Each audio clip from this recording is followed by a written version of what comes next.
So, to introduce yung ating fundamentals no C++ conditional statement, ang unang gagawin natin dito, we will talk about yung kung paano siya gamitin.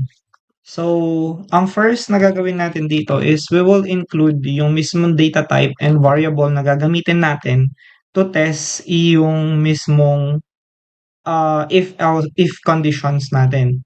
Then semicolon lang natin.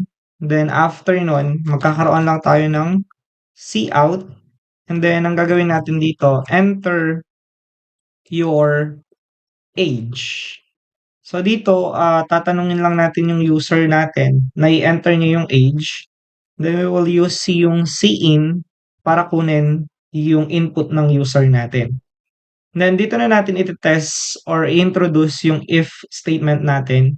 So ang gagawin natin una is we will declare yung if, and then after nun magkakaroon tayo ng age.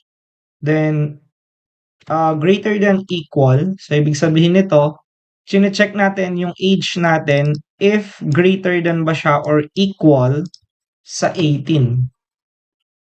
So basically, kapag sinabi natin ganito, ang ibig sabihin lang is 18 above yung chine-check natin.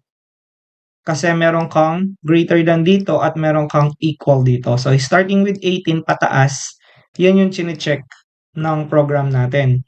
Now, magkakaroon tayo ng opening and closing curly bracket dito. So when you are using yung if statement natin, automatic meron siyang condition at meron siyang opening and closing curly bracket. And then after nun, dito natin ilalagay, sasabihin natin cout for printing purposes. You are eligible to vote. Yan. Then, magkakaroon na lang tayo ng end line dito. So, after nun guys, ang gagawin lang natin is i-run natin yung program. And then, again, ang sabi kasi natin dito sa condition natin, dapat yung magiging age niya ay pataas, 18 pataas. So, when we input yung age na 17, walang mangyayari. Kasi ang condition lang natin ay 18 pataas, doon pa lang magpapakita yung you are eligible to vote.